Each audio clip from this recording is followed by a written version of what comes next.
qué gusto, Pastor, tenerlo aquí con nosotros en esta mañana. Bueno, sabemos que su tiempo es bien ajetreado, pero nos da alegría saber que toma su tiempo para poder compartir con los jóvenes que estamos aquí conectados. Y bueno, Pastor, aunque sé que la mayoría de los que estamos aquí lo conocemos, nos gustaría que se pueda presentar, díganos su nombre y desde dónde está conectado con nosotros.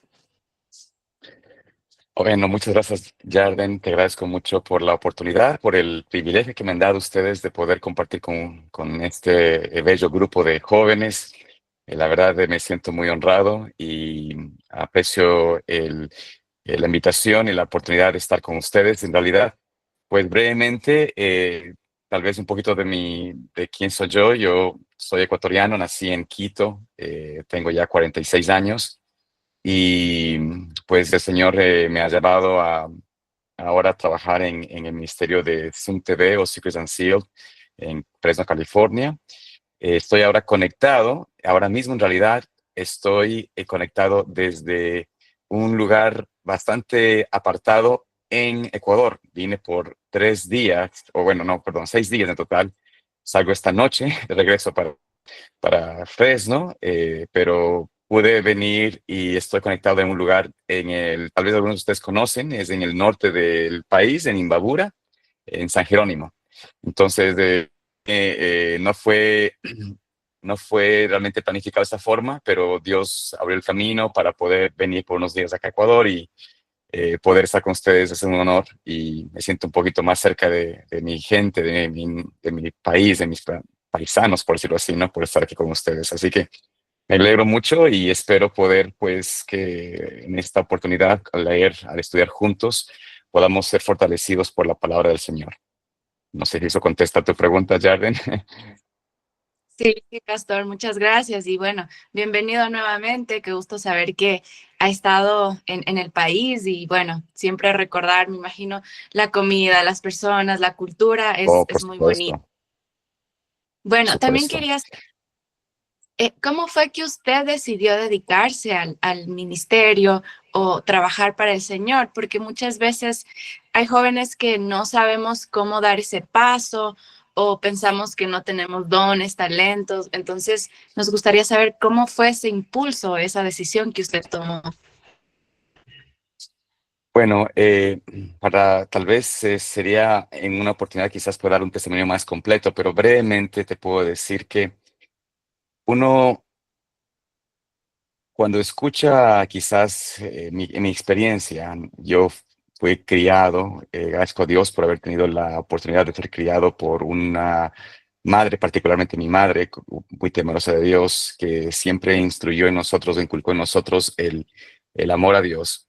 Pero como un llamado específico para trabajar para el Señor, no fue por medio de ella. O sea, mi madre hubiese querido que yo siga un camino del Señor y que me dedique a esa obra, pero, y por más que ella tal vez insistía, mi propia inclinación era otra. Yo tenía otros deseos, otras ambiciones como joven, y eh, fue en realidad mi plan no era para nada servir al Señor en el sentido de este rol en que trabajo ahora como pastor. O sea, es decir, sí pensaba ser un buen cristiano, un buen adventista, pero nada más allá. O sea, simplemente dedicarme a servir en la iglesia, cosas por el estilo.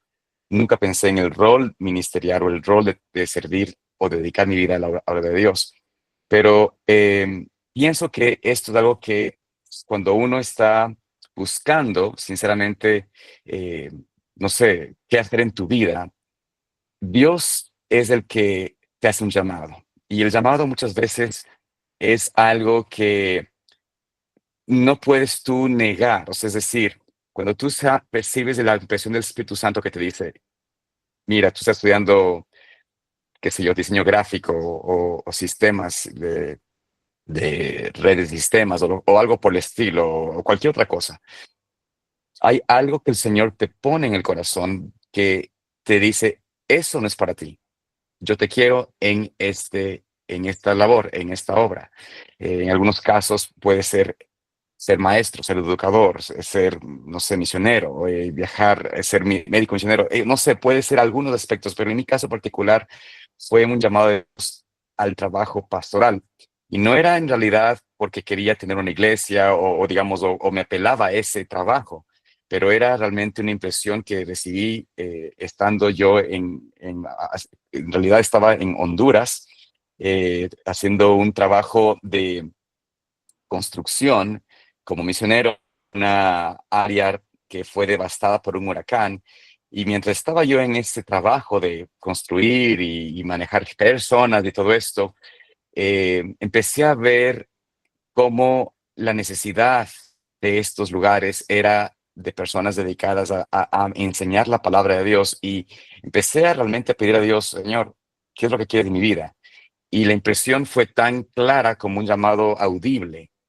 Necesito que te dediques a servir a Dios, a ser un ministro para Dios. Entonces, como te digo, no estaba pensando ni en iglesia, ni peor estar en un canal de televisión o servir de esta manera como, como instruir o predicar por la televisión, nada por el estilo. Ni siquiera eso estaba ni pasaba por mi cabeza, ¿no? Simplemente era, necesito que enseñes y prediques la palabra. Eso fue lo que me impresionó mi corazón y eso fue lo que me hizo a mí iniciar en este caminar que no tenía ni idea de cómo iba a llegar, cómo iba a terminar. No sabía, de paso, para algunos muchachos tal vez no saben la historia, pero Harland, donde yo estaba estudiando, era una universidad de sostén propio, que en ese entonces era una universidad vista como algo contrario a la iglesia adventista. O digamos, no siendo que no era parte de la iglesia adventista. Entonces no había ningún tipo de promesa de tratar de conseguir un trabajo en la denominación. No había iglesia que yo pudiera decir, voy a trabajar en una iglesia, voy a ser líder de una iglesia, nada por el estilo, pero era simplemente esa impresión, quiero que sirva del Señor. Y creo que esto fue para mí importante porque me marcó mi comienzo en seguir solamente día a día lo que el Señor me presentaba. Y la oportunidad venía una tras otra conforme Dios abría el camino. Así que tal vez esto es un resumen, tratado de sintetizar lo más que puedo, pero eso fue la impresión, fue un llamado de Dios que lo tuve en una forma muy personal y muy clara en mi vida. Amén, muchas gracias por ese testimonio. Y bueno, la última pregunta que le voy a hacer es, ¿con qué personaje de la Biblia se identifica y por qué? Gracias, Verden. Esa pregunta es interesante. Muchas personas, uno puede hablar con muchas personas en el sentido de tantos personajes, ¿no? En la Biblia hay muchísimos. Eh, y pienso que de los personajes de la Biblia que yo puedo identificarme, puedo resaltar dos, en realidad. El uno es em, José. José, y la razón por la cual me identifico un poco con él es por algunos de los aspectos que han costado, por decirlo así, la lealtad al Señor. En algún sentido, ustedes conocen la historia de José, tuvo eh, mucho rechazo por parte de seres amados, cercanos a ellos. Tuvo que ser sacado de su entorno y ser puesto en una escuela de aflicción y de servicio para transformar su vida, para afirmarlo en el llamado de Dios. Así que podría ser, ese es un ejemplo de los cuales yo me identifico, una persona que me identifico con eso. Y el otro personaje que me identifico, o quizás aspiro a identificarme, es con el apóstol Juan. Porque Juan también tenía un carácter, naturalmente no era el carácter más agradable, ¿no? Sus padres era llamado, bueno, él era hijo del trueno porque el padre era un trueno. Y pienso que en esa experiencia, ¿no? Ver cómo él fue transformado de todos los discípulos, el que más se asemejó al carácter del amado maestro fue Juan.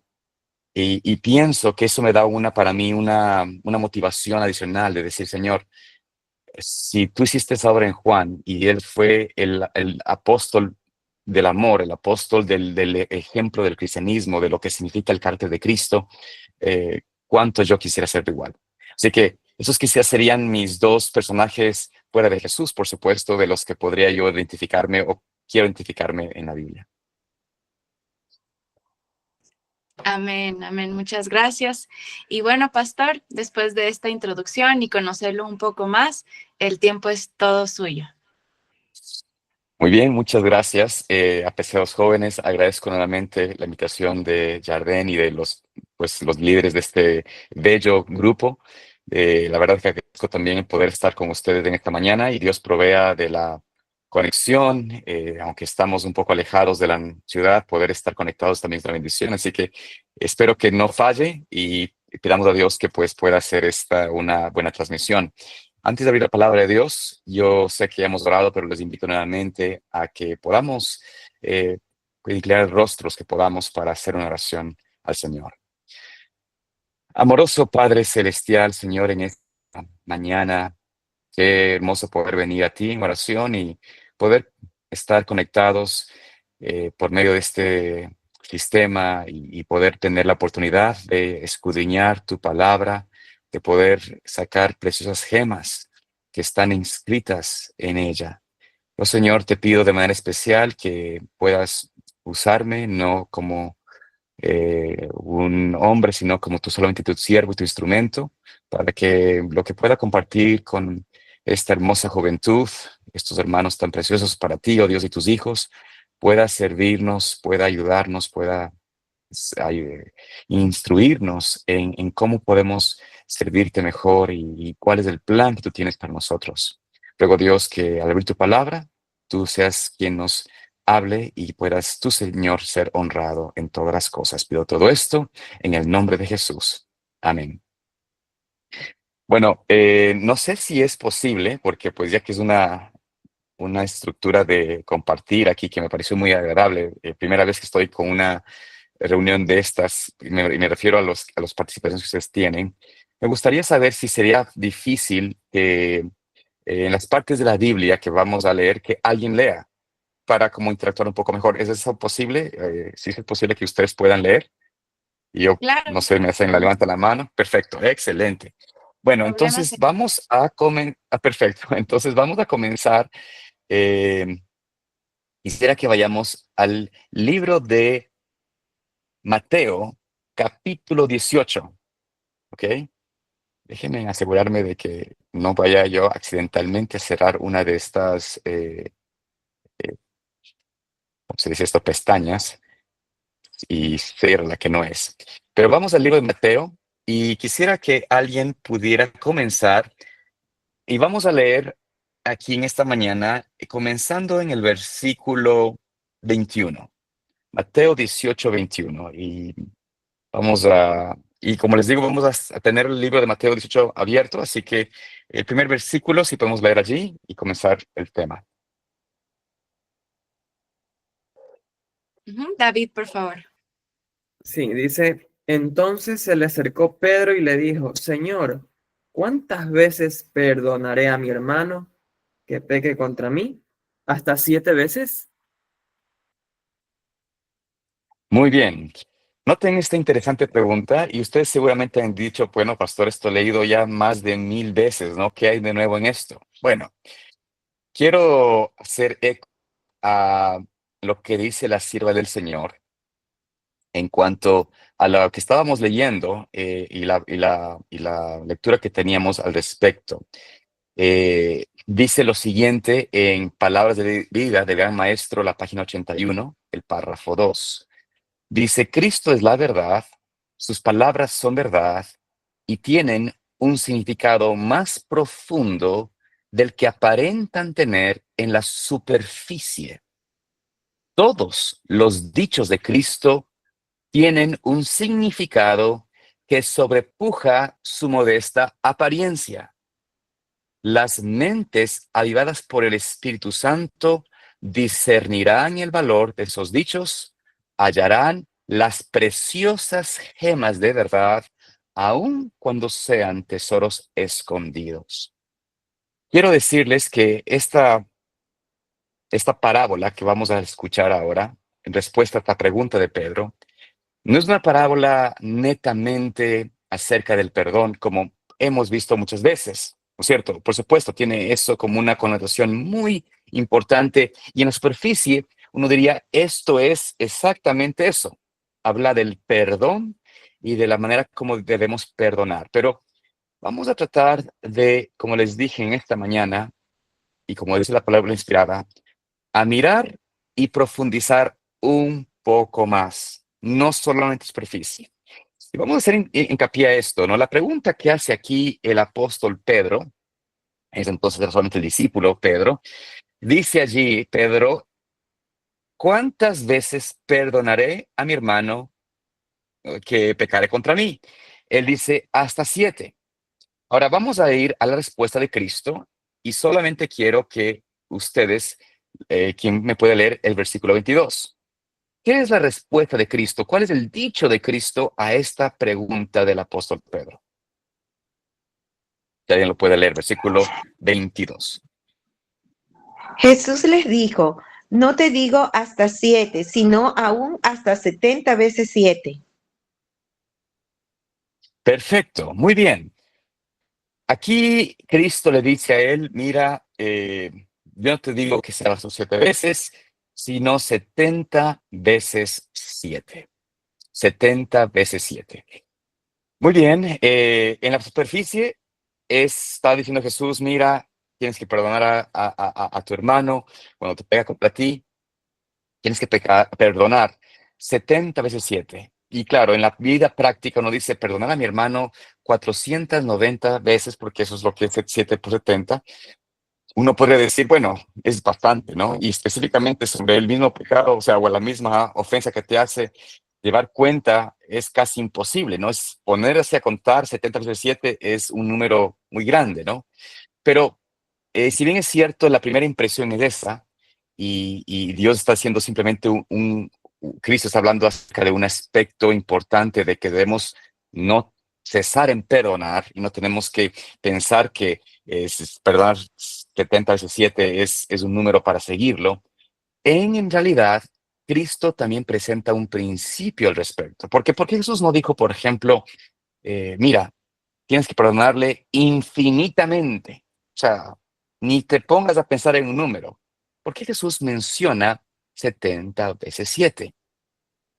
Y en realidad, Cristo está aquí hablando de una manera muy importante, hablando específicamente en un número que era profético, en número profético. Ahora, ustedes que seguramente son estudiosos de la palabra de Dios y de la profecía, ¿dónde? Y porque espero que ustedes me puedan compartir y contestar, ¿ok? No es solamente una predicación, esto es un estudio y es lo que creo que es importante. ¿Dónde nosotros vemos en la Biblia este concepto de 70 veces 7? ¿Dónde en la palabra de Dios tenemos este número de una muy clara y específica? ¿Alguien tiene la respuesta? Por si acaso. A Yo, ver, tal vez en la historia ¿dónde de está? Oseas. El libro de Oseas. A ver, quisiera, si tienes el libro de Oseas, dime, tienes En el Daniel. versículo. A ver, por ahí dice uno Oseas, otro dice Daniel. ¿Quién me No dice estoy con la seguro, pero Biblia dónde se encuentra eso? A ver, ¿quién de ustedes se puede animar a darme un versículo bíblico donde encontramos este número 70 veces 7? Sí, sería bueno, ¿no es cierto? Y aquí vamos a estar viendo un poquito este aspecto. Claro, podemos decirlo en una forma muy, ¿cómo se puede decir esto? Superficial, pero siempre es bueno tener a la ley y el testimonio a la palabra de Dios.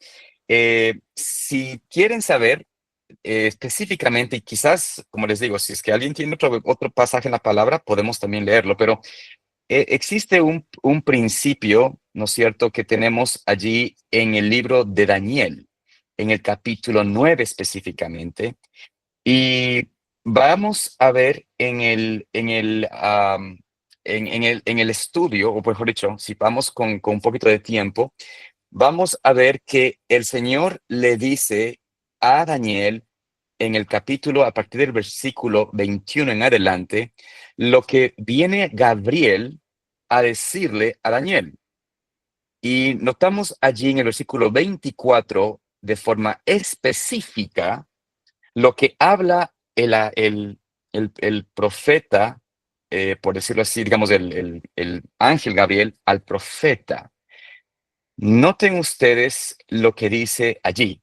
Dice 70 semanas están determinadas sobre tu pueblo y sobre tu santa ciudad para acabar la prevaricación, concluir el pecado y expiar la iniquidad, y para traer la justicia eterna y sellar la visión y la profecía y ungir al santo de los santos. Entonces, noten allí, ¿no es cierto? Dice 70 semanas. Es en la Biblia una de las partes donde se menciona específicamente este concepto de 70 por 7, porque es 70 semanas. Semana es 7 días. Entonces, vemos en la Biblia, ahí en este mismo eh, pasaje de la Escritura, una referencia de Jesús, o mejor dicho, una referencia que Jesús hace eco en cuanto al período de tiempo que tendría el pueblo de Dios, el pueblo de Israel, ¿no es cierto?, para poder cumplir propósito. Tenía 70 semanas, es decir, Dios les da 490 días proféticos, 70 semanas por 7, para que ellos pudiesen cumplir el propósito como pueblo de Dios. Dios les da la oportunidad. Y allí podemos ver, por supuesto, el amor de Dios hacia su pueblo, hacia su iglesia, hacia su nación, hacia Israel. Un amor de darles a ellos, a pesar de que ellos habían caído en apostasía. ¿Por qué? Porque estaban en Babilonia. ¿Por qué estaban en Babilonia los israelitas? Porque Dios simplemente quería darles una dosis de servidumbre simplemente por darles. No, la respuesta es porque ellos habían tenido rebelión en su vida, habían ido en contra de Dios, habían pisoteado su palabra, su ley, su mandato, habían puesto por encima de Dios propia nación, sus propios reyes, etcétera. Bueno, tantas cosas que aparecieron, apostataron, fueron en pos de ídolos, y Dios, para darles, ¿no es cierto?, una oportunidad de redención, los llevó a Babilonia. Y Dios ahora en Babilonia les muestra su misericordia y les perdona y les dice: voy a darles 490 años de misericordia, de perdonarlos, para que cumplan y hagan el propósito por el cual fueron instituidos como mi pueblo. Entonces, cuando el Señor le dice a Pedro: mira, Pedro, tienes que perdonar 7 por 70 o 70 veces 7, el Señor Jesús está diciendo: sí, perdónalo. Perdónale la forma, o sea, no te pongas a contar, por decirlo así. Sin embargo, existe un límite, existe un punto final donde la misericordia y el perdón también termina. Entonces es importante establecer en el concepto, y Dios, claro, Jesús hace eco a la experiencia del pueblo de Israel, porque estaban justo en la última semana de estas 70 semanas. O sea, el Señor quería también llamar la atención al pueblo de Israel, a sus discípulos y por supuesto a los israelitas, a los judíos, de que estaban en las vísperas del fin de ese tiempo de gracia, del fin de la misericordia directa de Dios para perdonar a su pueblo y que pueda hacer su voluntad.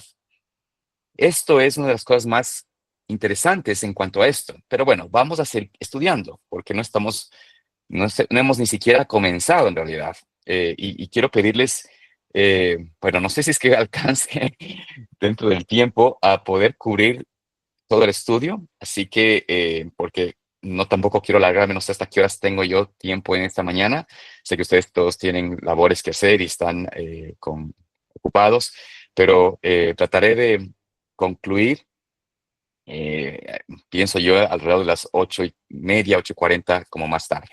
Pero bueno, volviendo al tema, vamos entonces ahora a leer la parábola, la historia que Jesús usa para afirmar este principio, porque quiero que comprendamos de que el Señor le da la respuesta a Pedro de cuánto tiempo, cuántas veces se debe perdonar y cuánto tiempo el Señor en realidad está dando de misericordia y de perdón a su pueblo.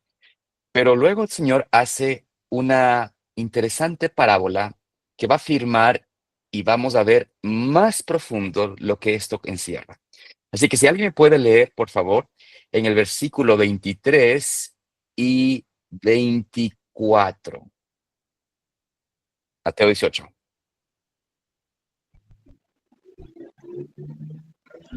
Ahí, adelante.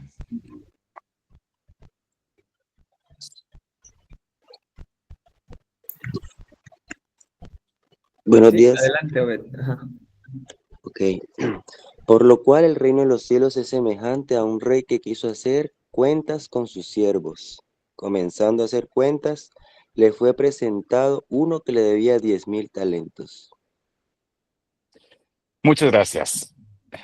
Interesante esta parábola porque habla acerca de allí de que el reino de los cielos es semejante a un rey que hizo cuenta con sus siervos.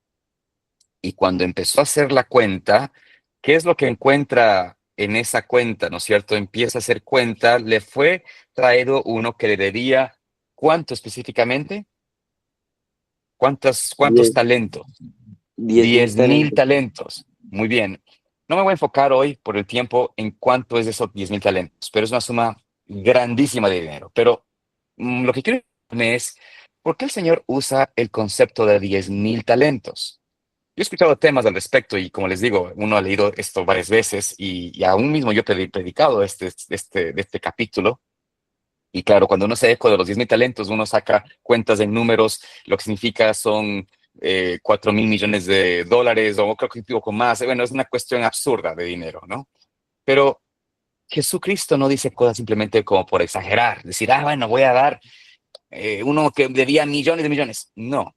Recuerden que como leímos en la pluma inspirada, cada frase, cada dicho de la palabra de Cristo tiene un significado más profundo.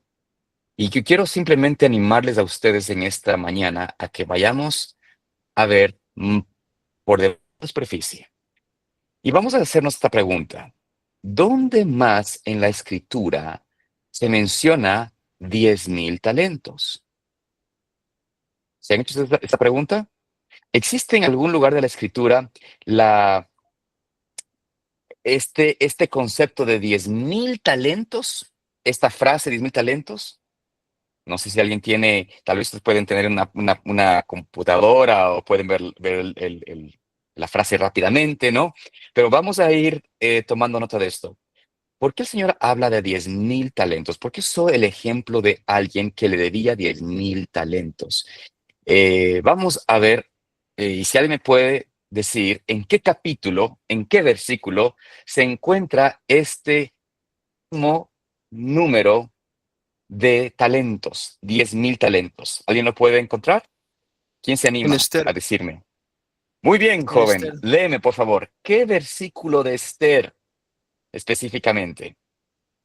Es el 3 el Léelo, por capítulo, favor. pero el versículo, déjeme ver, creo que es el 8 o el Esther 9. 3.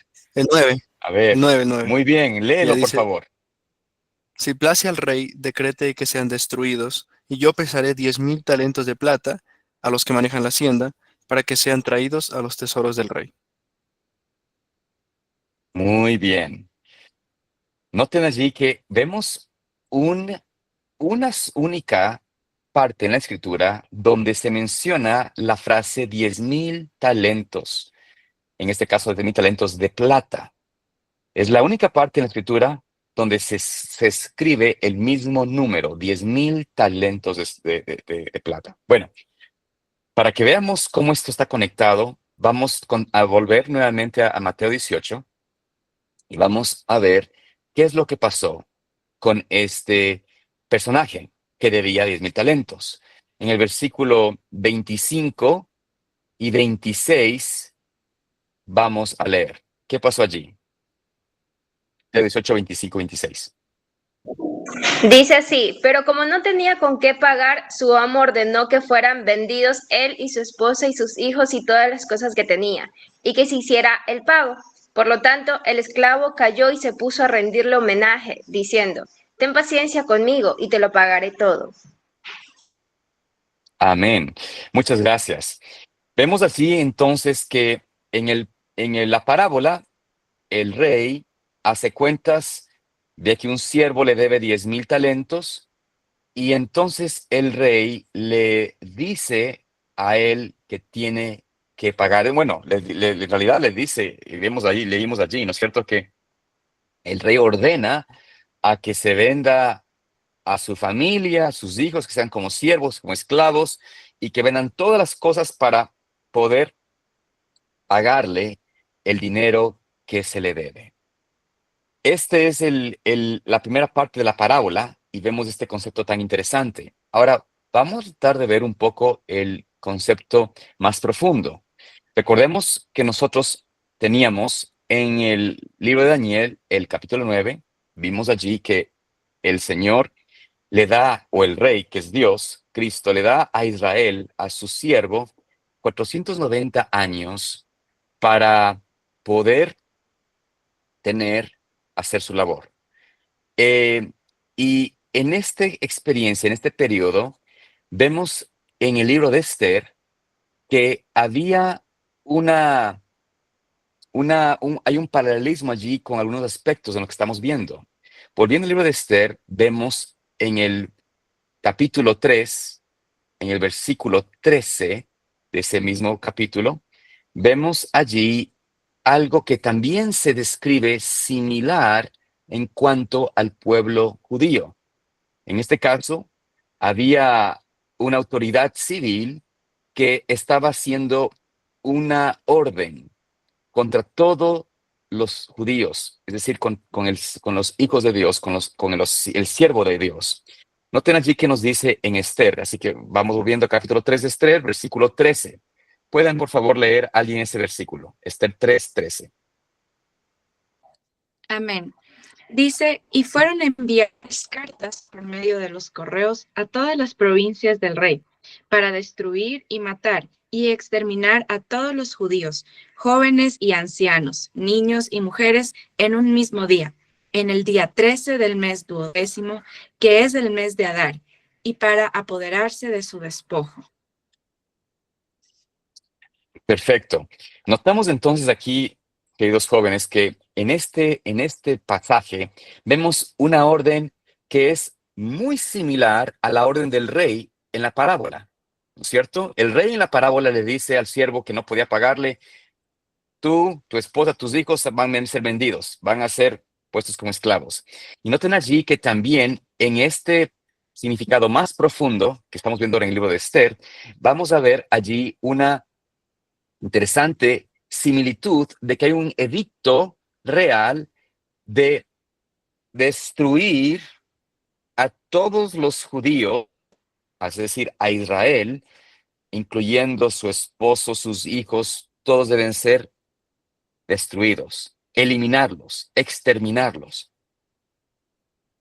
Había una interesante deuda que alguien suplió, o sea, es decir, Amán, en este caso Amán, pone 10,000 talentos para que el rey diga, mira, puedo yo destruir a un pueblo que no es como el nuestro, a un pueblo que no sirve a nuestros dioses, que tiene otras ideologías, otra identidad, es un pueblo que está por todo lado, es un problema para nosotros, así que yo voy a poner este dinero y con ese dinero compro a Israel para yo exterminarlo.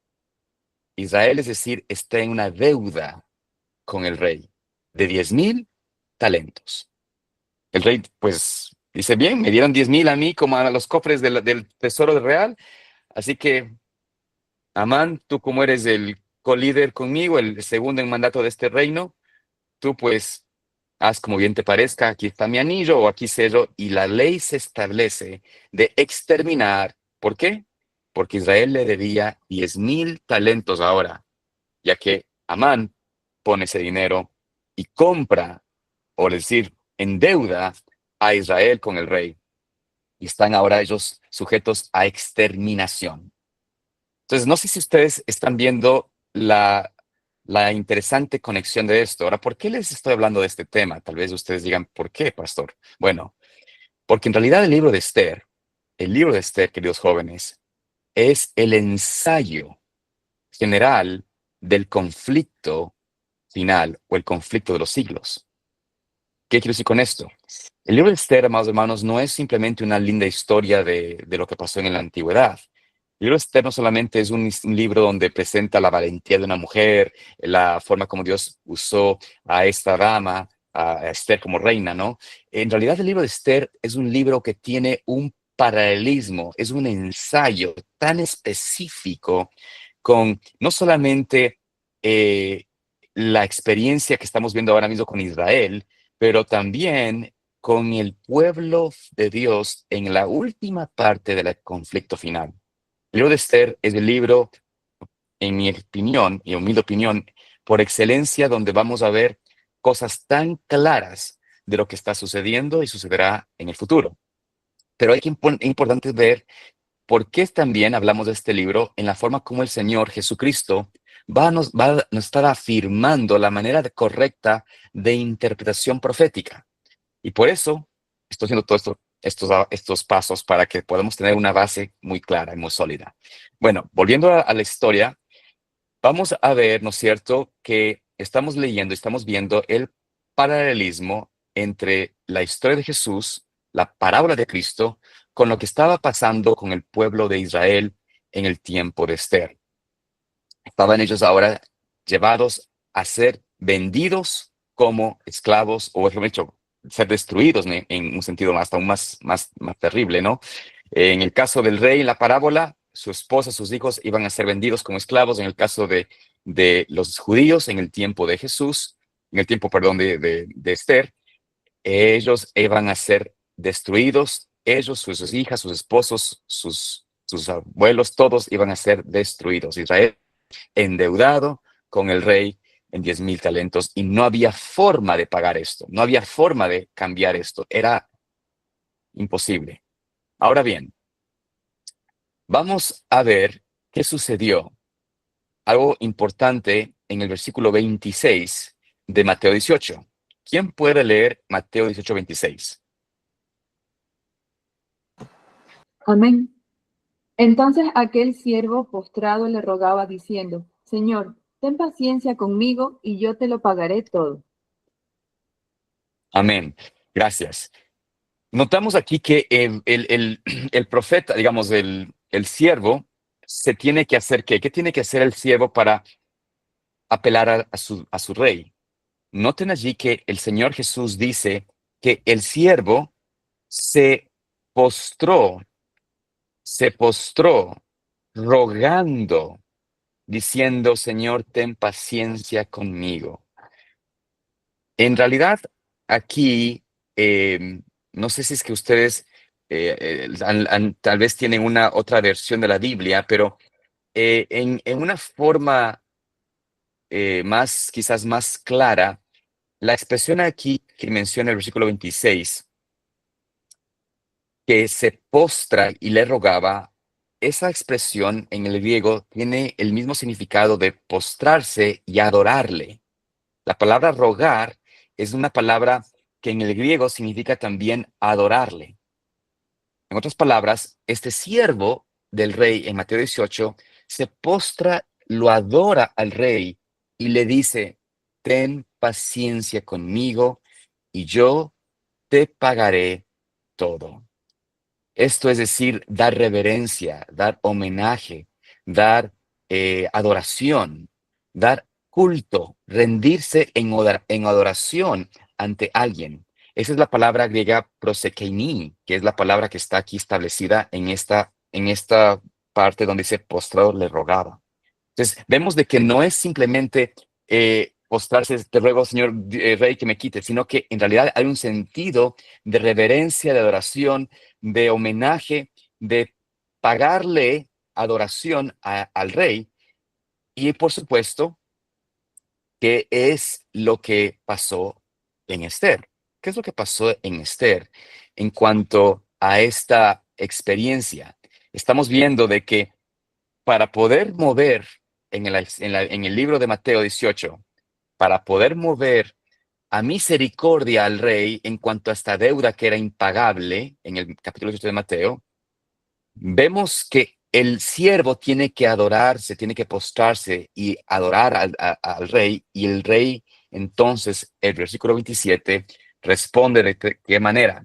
¿Alguien lo puede leer, por favor? En Mateo 18, 27.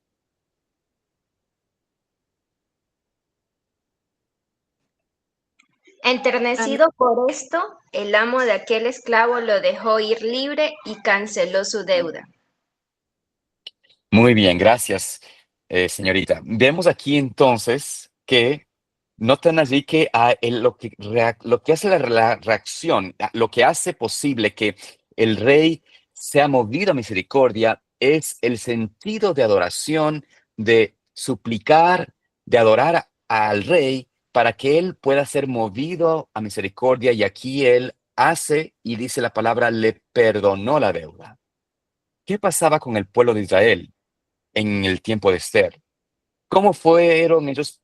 ¿Cómo, cómo pudo el pueblo de Israel poder lograr ser liberado de esa condenación de muerte? Vayamos a Esther 4, versículo 16, pero no pierdan Mateo 18 porque vamos a volver allí también.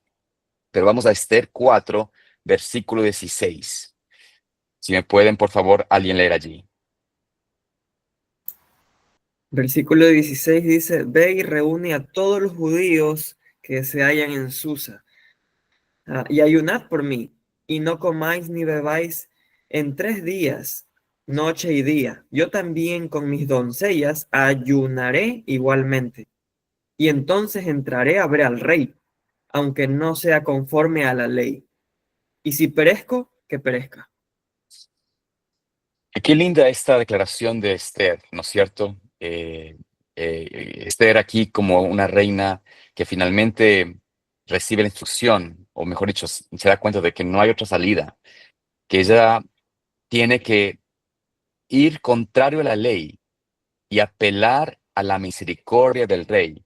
Pero para poder hacer esto, ella, algo específico, noten ustedes que ella pide a todos los judíos, dice, el versículo 16 que acabas de leer, ¿no es cierto? Todos los judíos que están en Susán, todos que están presentes, ayunen por mí y no coman ni beban por 3 días, ni día ni noche. Y yo y mis doncellas haremos lo mismo.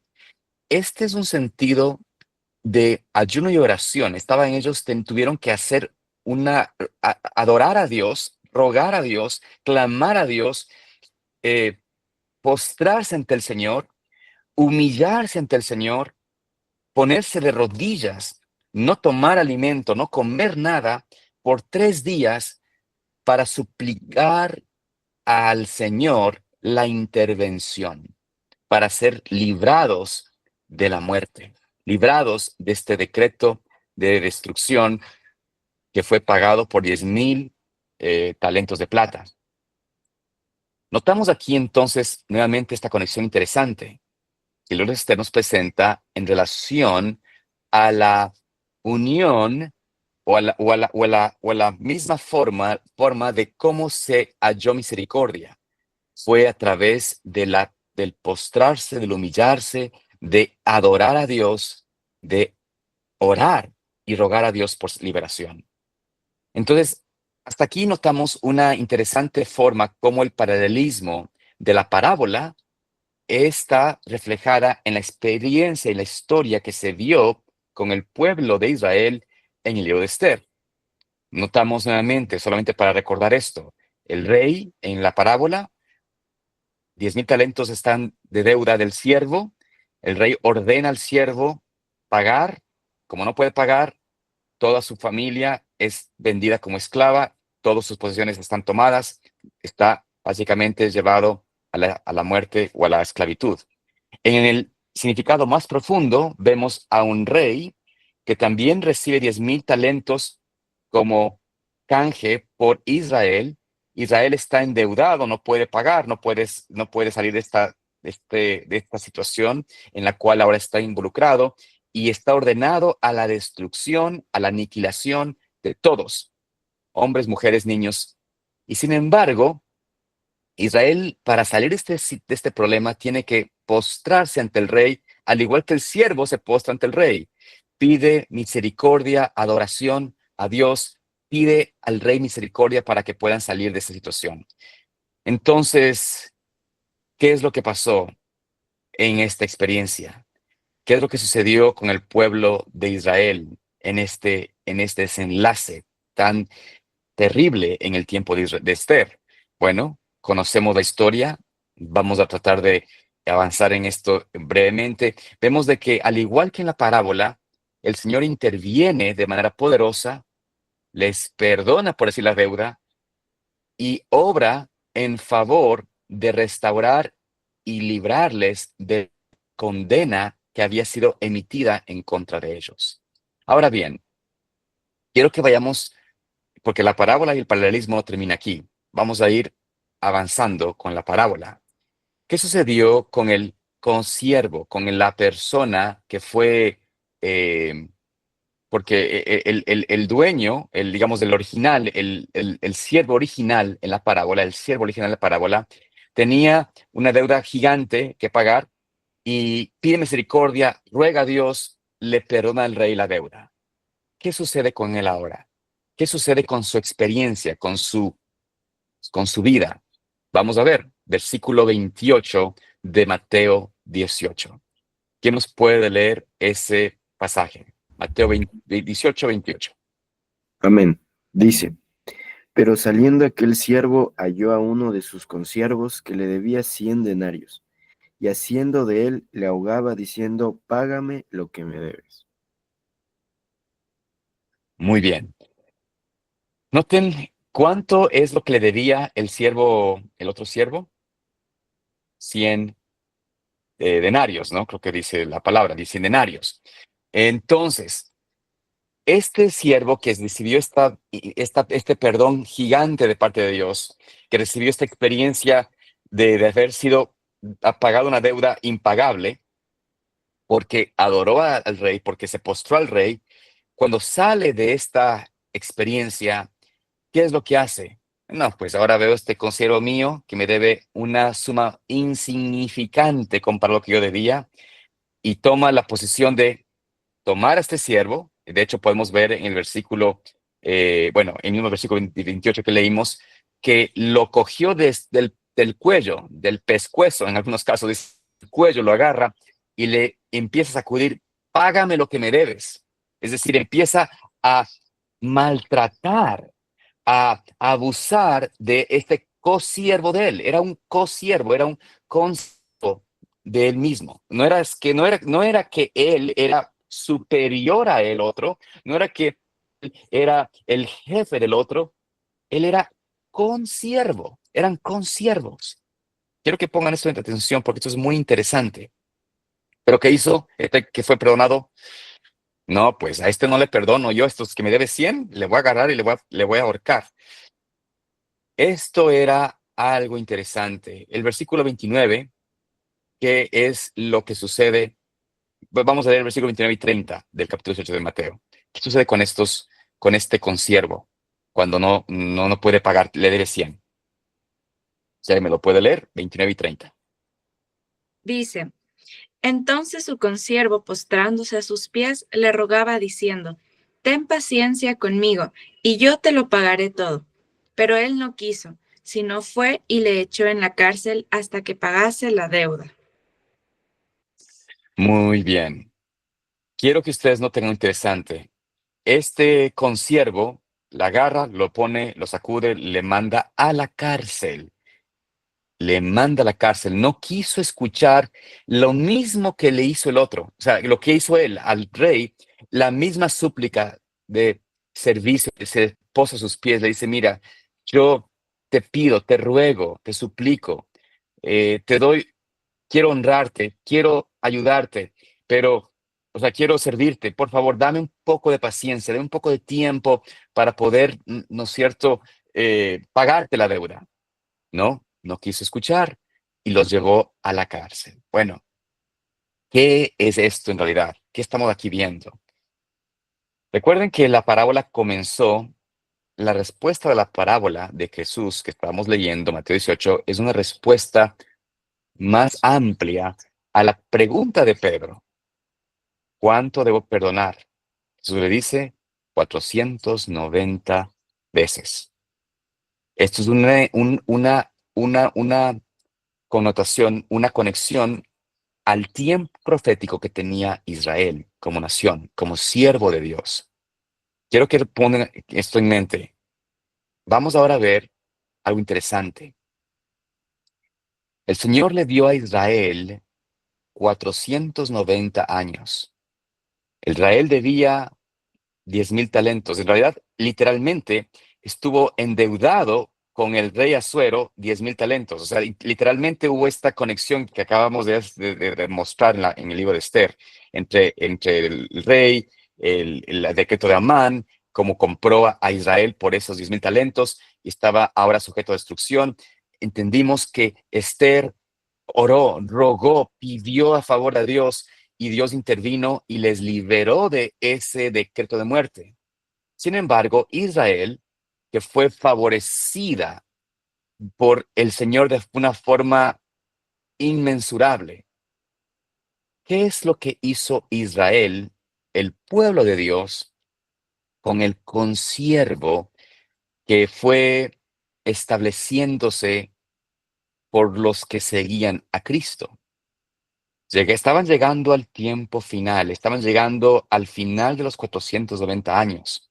Estaban en la última semana, es decir, la semana comenzó en el año, ¿quién recuerda esto? 27, ¿no es cierto?, después de Cristo, cuando Jesucristo fue confirmado al ministerio en su bautismo, cuando hubo esa declaración de Dios, del Padre, en el bautismo de Cristo, si ustedes recuerdan esto.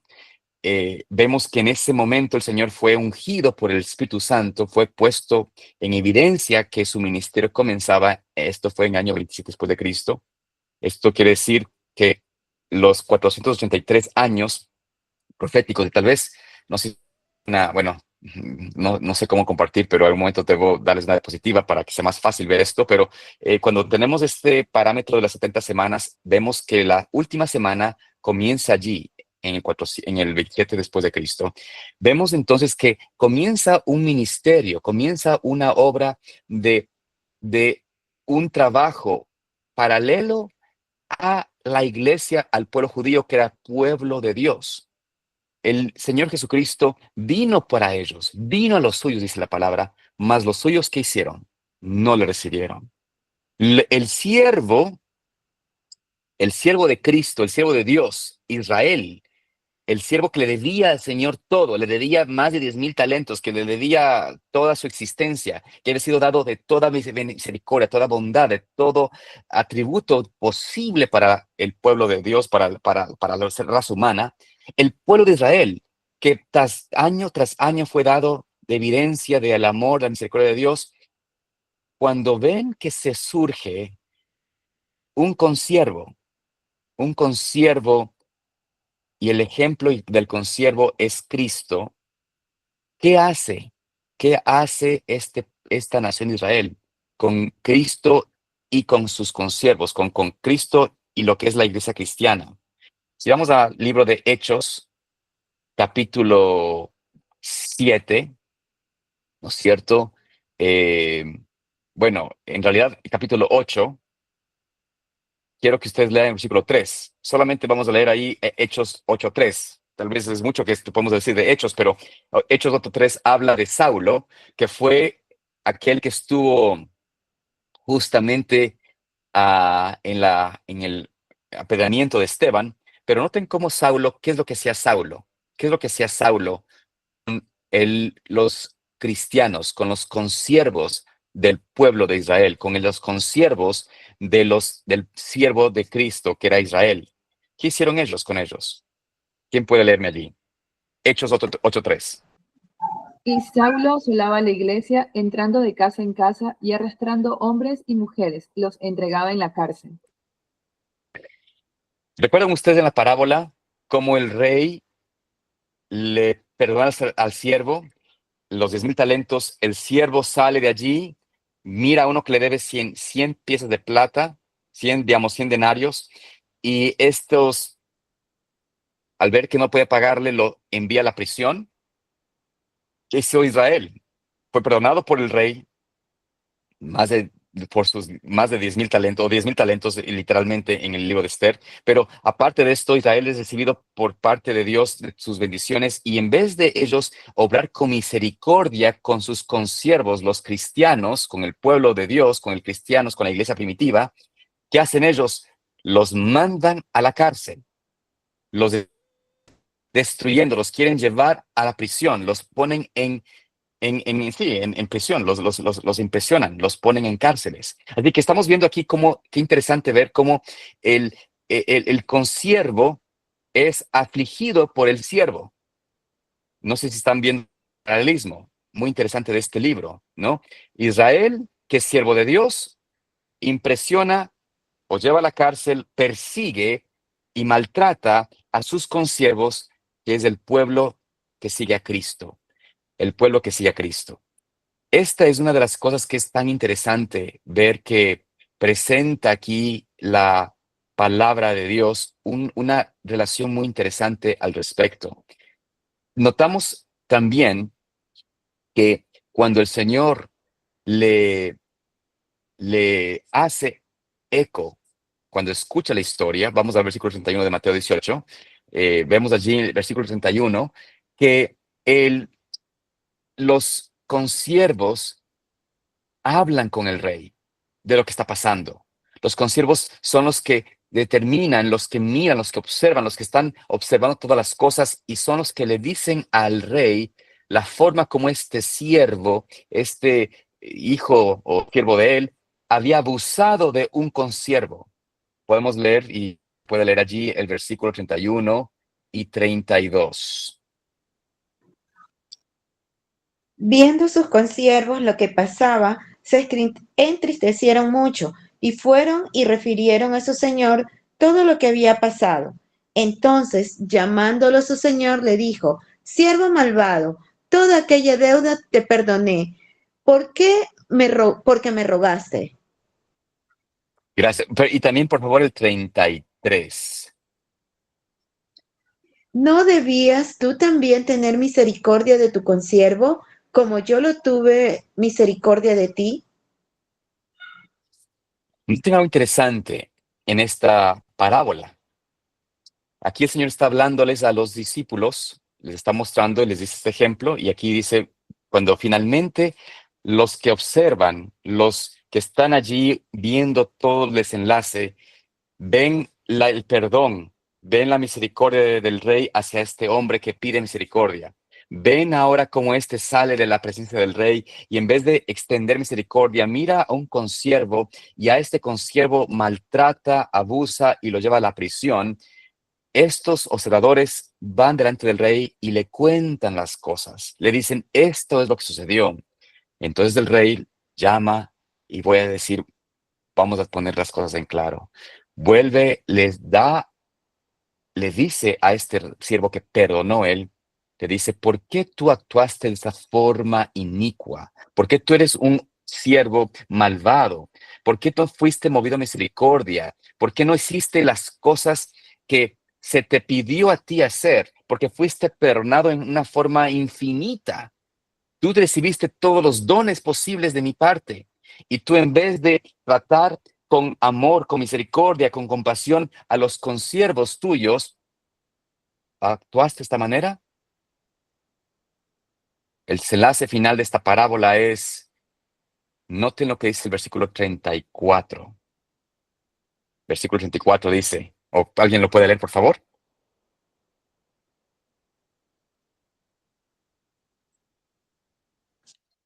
Mateo 18, Dice, 34. entonces el Señor se enojó y le entregó a los verdugos hasta que pagase todo lo que le debía. Notamos allí que el rey que era amplio en perdonar, amplio en tener misericordia, el rey tenía también un límite. Y el límite fue justamente el rechazo a la misma misericordia que Dios en este siervo que tuvo. En una forma muy similar, o mejor dicho, una ilustración muy clara, aquí Cristo estaba demostrando lo que sucedería con el pueblo de Israel, el pueblo judío, que hasta todavía ese momento, y a pesar de que aún iban a maltratar y matar a Jesucristo mismo, ellos tendrían todavía un tiempo más para ver si se arrepentían de sus pecados. Pero, ¿qué hicieron ellos? Al surgir el consiervo que era el cristianismo, empezaron a perseguirlos, a destruirlos, y lo que hacían los cristianos era servir. Es más, ustedes saben la historia de que Pedro, Juan, los discípulos, iban todos los días al templo a orar, a alabar a Dios y compartir de lo que Jesús había dicho y predicado.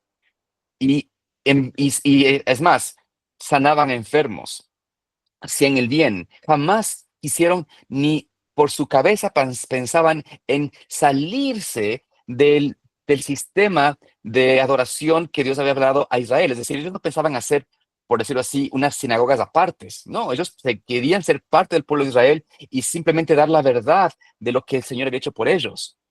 Pero, ¿qué hicieron los judíos? Los líderes abusaron, maltrataron, persiguieron, pusieron en la cárcel a los consiervos suyos. El Señor, como rey, les dice entonces la sentencia que caerá sobre ellos. Al igual que este siervo terrible, este siervo que fue que maltrató a su consiervo, el rey les dice a ellos: entregaré a los verdugos hasta que se pague todo lo que debía. ¿Y qué significa esto, amados hermanos, en la realidad que pasó con el pueblo de Israel? Ustedes saben de que el Señor les entregó, los abandonó a sus verdugos. ¿Y cuáles eran los verdugos de los judíos? ¿Cuál fue el verdugo de los judíos? Que los exprimió y los destruyó prácticamente por completo, los esparció por completo, pues de los romanos. Específicamente en el año 70 después de Cristo, la destrucción de Jerusalén marcó el fin de la nación judía, marcó el fin de la libertad de los judíos. Fueron imprisionados, fueron esclavizados en su gran mayoría todos. De hecho, no sé si sabes un poco de historia, pero eh, el Coliseo romano, el gran Coliseo romano que hasta ahora existe en las ruinas, y son unas ruinas impresionantes. Los que han podido ir a Italia, a Roma, pueden ver ese Coliseo de una forma espectacular. Y es una cosa que uno dice, qué increíble lo que hicieron aquí. Pero no sé si ustedes saben que de los despojos físicos de Jerusalén fue cómo se construyó este Coliseo. No solamente esto, los que construyeron el Coliseo eran los judíos, como prisioneros o como esclavos. Los arquitectos y los constructores fueron los judíos. Construyeron su propio sitio de destrucción, porque ¿qué hicieron los romanos? Los cogieron a los judíos y los llevaban a estos espectáculos allí en el Coliseo para destruirlos. No solamente fueron los cristianos, en realidad los cristianos fueron perseguidos después, pero inicialmente a los judíos que habían sido los más rebeldes, que quedaron vivos, fueron llevados allí a estos coliseos y fueron destruidos y fueron llevados, o sea, fueron puestos como espectáculo.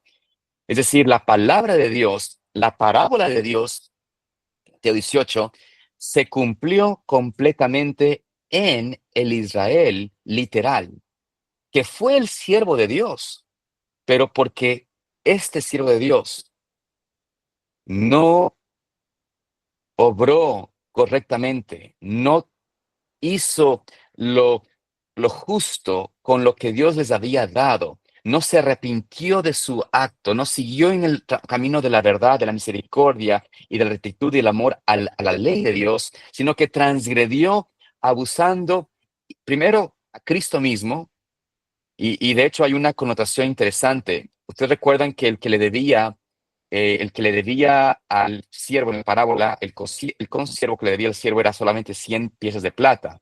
Quiero decirles que las 100 piezas de plata, o los 100 denarios, mejor dicho, los 100 denarios tiene una connotación directa con las 30 piezas de plata que fueron dados por comprados para vender a Cristo, como, como el traicionado por Judas. Judas recibió 30 piezas de plata, que su equivalente en plata es 100 denarios.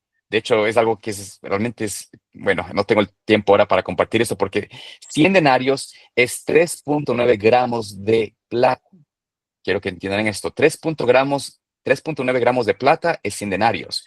Y 30 piezas de plata también es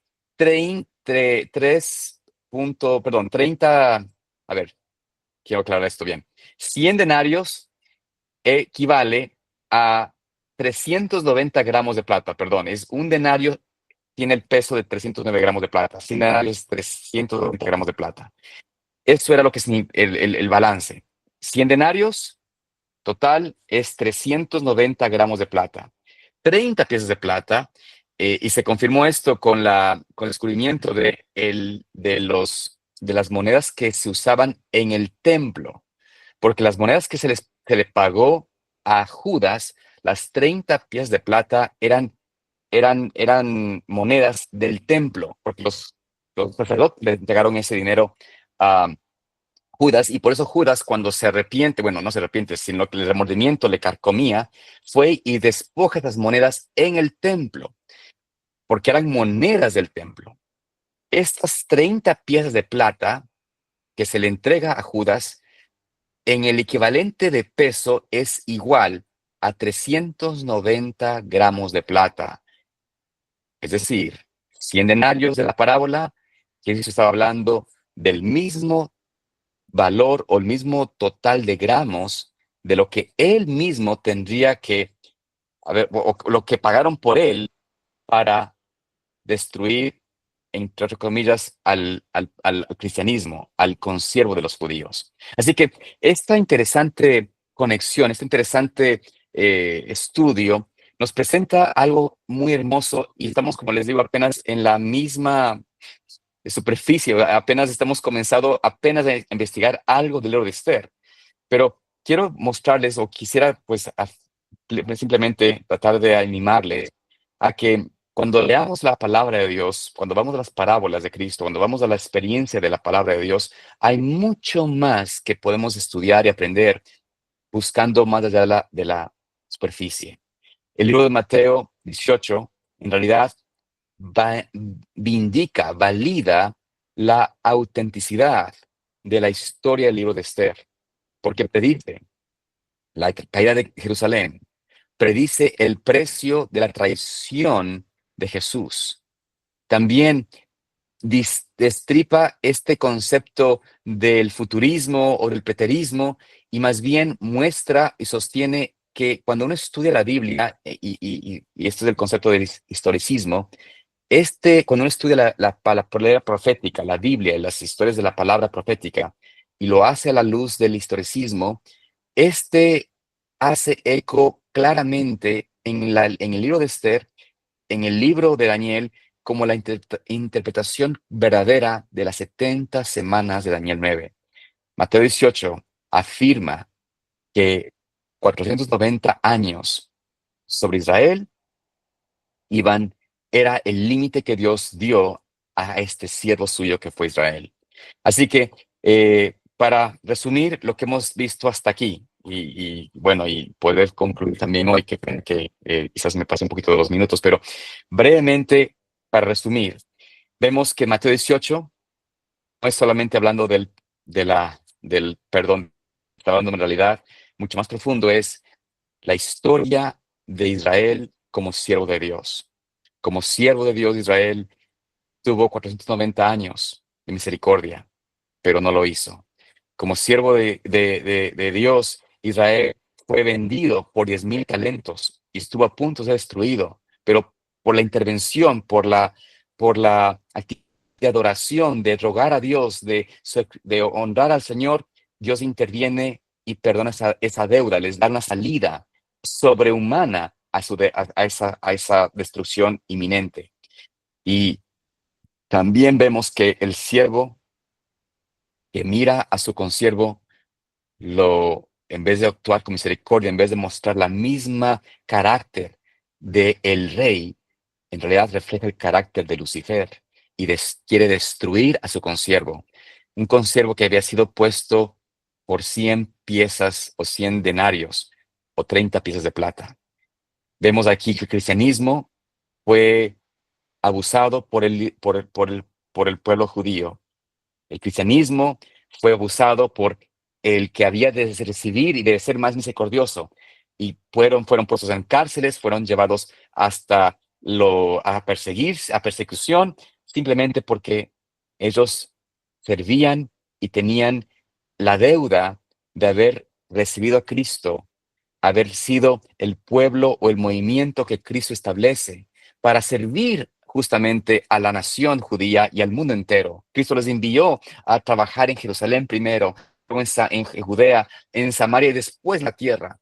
Pero el pueblo de Dios, el siervo de Dios primero, que era Israel, rechaza a este consiervo, lo quiere destruir y por ende el Señor, al final de los 490 años, el Señor cuando mira a Esteban, mira a Dios, mira a Cristo de pie delante del trono de Dios, significando que el juicio para esta nación ha llegado y no han sido hallados faltos. Y por ende, por su actitud, el Señor declara que toda su deuda tiene que ser ahora pagada. Por eso es que, amados hermanos, hasta el día de hoy, el pueblo de Israel, el Israel literal, ha continuado siendo abusado o ha sido pueblo perseguido por muchos aspectos, pero es parte de la deuda que tienen por haber rechazado al Hijo de Dios, por haber rechazado reflejar el carácter de Dios, y por ende podemos ahora entender una mejor connotación de cómo esta parábola nos puede ayudar a comprender con mayor significado la historia de Israel como siervo de Dios y la historia del cristianismo como el consiervo, que el rey tiene que ahora enfocarse en ese consiervo, darle su misericordia, y el cristianismo es, en definitiva, el que ahora ocupa el lugar del primer siervo que fue dado tantas bendiciones. Con esto vamos a concluir por hoy. Como les digo, ni siquiera hemos visto el aspecto de cómo Esther tiene un significado profundo para el tiempo del fin, pero podemos dejarlo esto para otra ocasión en un futuro, si Dios nos permite.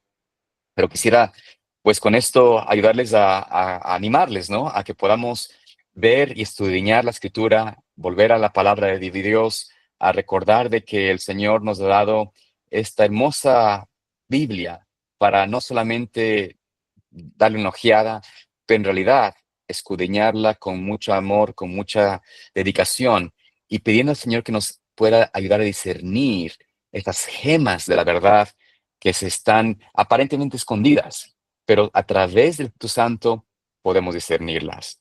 Así que con esto en mente voy a invitarles a que, bueno, yo voy a terminar con una oración y luego daré paso para que puedan ustedes concluir el programa en la forma como ustedes lo hacen de forma normal. Así que voy a pedirles que me acompañen en oración y pedir a Dios que nos dé de su gracia en este día.